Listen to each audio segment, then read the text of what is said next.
안녕하세요 시청자 여러분, 친절한 울닥터 새롭게 돌아왔습니다. 여러분이 그동안 궁금해했던 다양한 건강 이야기들, 울산대학교병원 닥터, 여러분들의 주치, 울닥터가 친절한 설명을 통해 다양한 궁금증을 해소해드리는 시간인데요. 특히나 친절한 울닥터 시즌2에서는 울산 지역에서 가장 많이 발생하는 사대암에 대해서 알아보고자 합니다.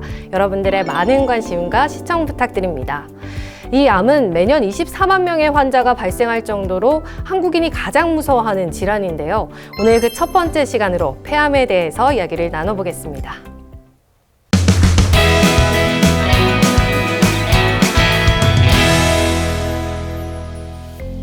네, 친절한 울닥터 시즌2 첫 번째 시간입니다. 오늘의 울닥터 호흡기내과 최강희 교수님 모셨습니다. 안녕하세요. 안녕하세요. 호흡기내과 최강희입니다.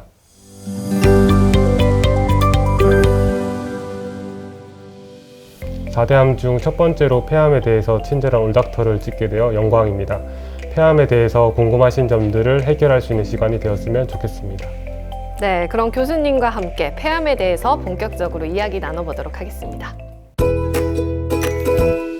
네, 교수님, 최근 5년간 울산 지역의 암 발생률 현황을 살펴보면 폐암이 1위인데요. 울산 지역에서 폐암이 가장 많이 발생하는 이유가 있을까요? 폐암은 기관지나 폐에 발생하는 악성 종양으로 특히나 울산이 폐암 발생률이 높은 지역으로 되어 있습니다. 울산은 산업도시로 특히 조선업, 자동차, 기계 등 제조업과 정유업, 그리고 화학물, 화학제품 제조업 등이 많아 발암물질 노출이 많은 지역적 특성 때문으로 생각됩니다. 또 추가로 말씀드리자면 폐암은 발생률뿐만 아니라 암 사망자 수에 있어서도 남녀 모두 1위를 점하고 있어서 가장 위협적인 암이라고 할 수 있습니다. 네, 발생률뿐만 아니라 사망률 또한 높다고 하니까 더 무섭게 다가오는데요. 이 사망률이 높다는 것은 그만큼 치료가 어렵다는 뜻인가요? 네. 완치가 가능한 조기 진단율이 낮기 때문입니다. 폐암은 조기 진단 환자가 전체의 20%밖에 되지 않고 나머지 80%가 이미 암이 진행된 상태에서 진단됩니다. 전이가 이미 발생한 4기로 발견되는 환자가 전체의 40% 이상입니다. 교수님, 그러면 폐암이 발생하는 원인은 뭔가요? 폐암의 가장 대표적인 원인은 흡연입니다. 현재까지 담배를 능가하는 발암물질은 없습니다. 전체 폐암의 약 70%가 흡연과 관련이 있고 간접 흡연 또한 폐암 발병을 증가시킵니다. 환경 및 직업적 노출의 원인으로는 대기오염, 라돈, 비소, 크로뮴, 니켈, 성면, 방사성 등이 있고 만성 폐쇄성 폐질환과 폐섬유화증 등과 같은 폐질환을 가지고 있는 경우에도 폐암의 발병과 연관이 있다고 알려져 있습니다. 최근 흡연을 하지 않는 여성에서 폐암이 증가하여 문제가 되고 있는데요. 비흡연자 폐암의 원인으로는 간접 흡연, 요리할 때 발생하는 연기, 대기오염과 미세먼지, 직업적인 발암물질의 노출 등이 관련이 있다고 알려져 있습니다. 네, 교수님, 제가 알기로는 폐암 대부분이 무증상이어서 뒤늦게 발견되는 경우가 많다고 알고 있거든요. 안타깝게도 폐암은 특이한 증상이 없습니다. 따라서 어떠한 증상이 생겨서 병원을 찾기보다는 건강검진 중 우연히 발견되는 경우가 자주 있습니다. 하지만 조금이라도 의심해 볼 만한 증상을 3가지로 구분해 볼 수 있습니다. 첫째는 폐암 덩어리에 의한 증상으로 기침이나 가래, 객혈, 숨차는 증상, 흉통 등이 있습니다. 특히 기침은 흔한 증상으로 대수롭지 않게 생각할 수 있지만 기침이 오래가고 점점 더 심해질 경우 검사를 받아볼 필요가 있습니다. 단 다양한 질환에서도 관찰되는 증상이기 때문에 전문의의 상담이 필요합니다. 둘째는 폐암이 다른 장기로 전이되어 나타나는 증상입니다. 전이된 장기에 따라 특징적인 증상이 나타날 수 있습니다. 예를 들어 뇌로 전이되면 두통이나 경련이 발생한다든지 뼈로 전이되면 그 부위에 통증이 오거나 심하면 골절이 발생할 수 있습니다. 셋째는 드물게 폐암 조직에서 다양한 호르몬을 분비하여 전신 증상을 일으킬 수도 있습니다. 이는 전문의 수준에서 판단할 수 있는 증상이기 때문에 전문의의 진료가 필요하겠습니다.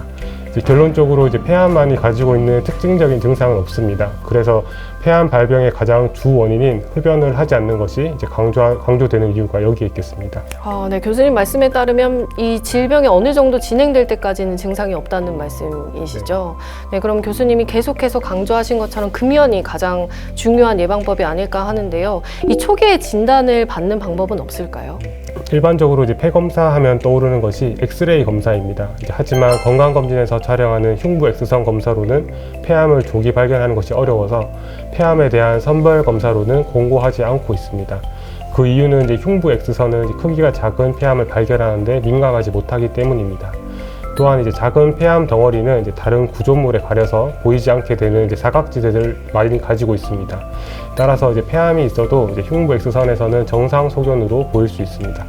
우리나라에서는 2019년부터 이제 국가 폐암 검진 사업을 통해 만 54세부터 74세이면서 30감년 이상의 현재 흡연자를 대상으로 이제 2년에 한 번씩 저설량 흉부 CT를 시행하고 있습니다.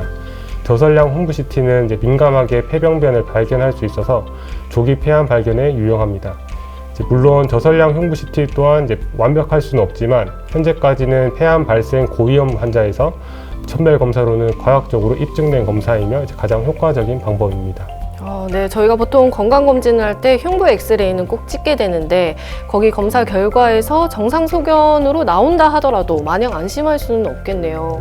네, 특히나 교수님 말씀하신 것처럼 장기간 흡연을 하시는 분들은 국가 건강검진을 받을 때 꼭 국가 폐암검진을 받아보는 게 좋겠다는 생각이 듭니다. 네, 이제 건강검진 대상이 되시면 꼭 가까운 의료기관에 방문하셔서 검사를 받으시기 바랍니다. 네, 교수님 폐암을 치료하는 방법에 대해서도 여쭤보고 싶은데요. 어떤 식으로 치료를 하게 되나요? 폐암의 치료 방법에는 크게 세 가지로 수술, 방사선 치료, 약물 치료가 있습니다. 폐암은 크게 비소세포 폐암과 소세포 폐암으로 나뉘는데요. 암 유형에 따라 치료가 다르게 진행됩니다. 먼저 비소세포 폐암은 소세포 폐암에 비해 자라는 속도가 느리고 대개의 경우 폐 안에서부터 밖으로 전파되는 단계적 과정을 밟습니다. 따라서 비소세포 폐암의 치료는 초기일 경우 일부 환자에서는 완치를 목적으로 수술적 치료를 우선적으로 고려하게 됩니다. 암이 이미 진행이 되었을 경우 방사선 치료와 항암 화학요법을 함께 병행되기도 하며 병수의 위치나 환자의 상태에 따라 조절될 수 있습니다. 4기인 경우 여러 종류의 항암제를 이용한 치료가 주가 되고 일부에서 증상 완화 목적으로 방사선 치료를 시행하기도 합니다. 최근 표적 치료제나 면역 관문 억제제와 같은 다양한 약물들이 개발되면서 재발과 진행성 암 등의 환자 맞춤형 치료법으로 적용되고 있습니다. 반면 소세포 폐암은 매우 빨리 자라고 전신으로 퍼져나가는 암이라서 진단 당시 영상으로 확인한 암의 크기가 작다 하더라도 이미 전신에 미세한 전이가 있는 것으로 보고 치료를 합니다.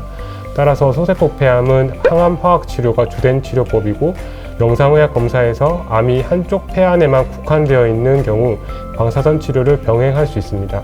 최근에는 크기가 작은 제한병기의 소세포 폐암에서 수술적 치료가 도움이 된다는 보고도 있습니다. 네, 교수님 말씀을 듣다 보니 이 폐암을 치료할 때 정말 여러 가지 사항들을 고려해야 될 것 같은데요. 특히나 이 유형이나 병기에 따라서 치료 방법도 많이 다른 것 같고요. 네, 의학이 발전하면서 기존보다 환자 개개인에 더 맞는 치료법을 적용해 나가고 있습니다. 특히나 본원에서는 폐암 다학제 진료팀을 운영하면서 여러 진료과 전문의 선생님들이 모여서 폐암 환자에게 가장 최적의 치료 방향을 함께 결정하고 있습니다. 네, 이 치료가 다 끝난 후에도 지속적인 관리가 필요할 것 같은데요. 치료 후에는 어떠한 식으로 관리가 이루어지나요? 폐암 수술을 받은 환자의 경우 대개 수술 후 약 5년 동안은 정기적으로 흉부 CT를 포함한 정밀 검사를 통해서 재발 여부를 확인해야 합니다. 재발의 80에서 90%는 통상적으로 첫 2년 동안 일어나기 때문에 수술 후 2년 동안은 3에서 6개월 간격으로 그 이후에는 6개월 간격으로 검사를 받는 것이 좋겠습니다. 정기 검진에 예약일이 되지 않았더라도 두통이나 뼈 통증, 가슴 답답함, 객혈 등 새로운 증상이 나타나면 병원에 가서 담당 의사와 상의하시는 것이 좋겠습니다. 일반적으로 5년 동안 관찰을 하여 재발이 없는 경우에는 완치로 간주합니다. 물론 한번 폐암에 걸린 환자는 폐암이 새로 발생할 위험이 일반인에 비하여 높으므로 5년 이후에도 건강검진을 할 것을 추천합니다. 방사선 치료는 수술과는 달리 치료 즉시 종양을 없애는 치료법은 아닙니다. 방사선에 노출된 종양세포는 일정 시간이 지나 세포 분열 시 사멸하기 때문에 방사선 치료 종료 후에 일정 기간 지속적인 관찰을 필요로 합니다. 일반적으로 방사선 치료가 끝난 뒤 1에서 2개월 후 흉부 CT를 시행하여 치료 반응을 보게 되는데요. 암이 없어지는 것이 아니라 이제 암의 크기가 줄어드는 것을 보게 되고, 이렇게 줄어드는 현상이 어떤 치료를 더하지 않아도 지속되는 경우가 많습니다. 그래서 치료 종료 후 정기적으로 흉부 X선 촬영과 흉부 CT, 펫CT 검사 등을 통해 종양의 감소, 재발 여부와 동시에 방사선 폐렴 등의 부작용 발생 여부를 관찰하게 됩니다. 네, 폐암의 경우에는 치료가 다 끝난 후에도 재발될 위험이 있다고 하니까요. 지속적인 관찰이 필요하겠네요. 네, 교수님 마지막으로 시청자분들께 한 말씀 부탁드리겠습니다.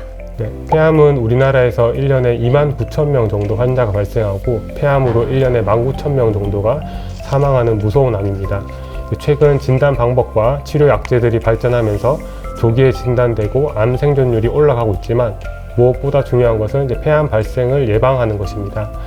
가장 최선의 예방법은 폐암의 주 원인인 흡연을 하지 않는 것입니다.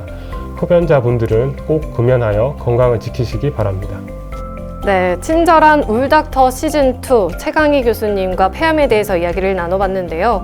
이 폐암은 기승전 금연이라고 해도 과언이 아닐 것 같습니다. 여러분 아직 늦지 않았습니다. 흡연하시는 분들 꼭 금연하시기 바랍니다.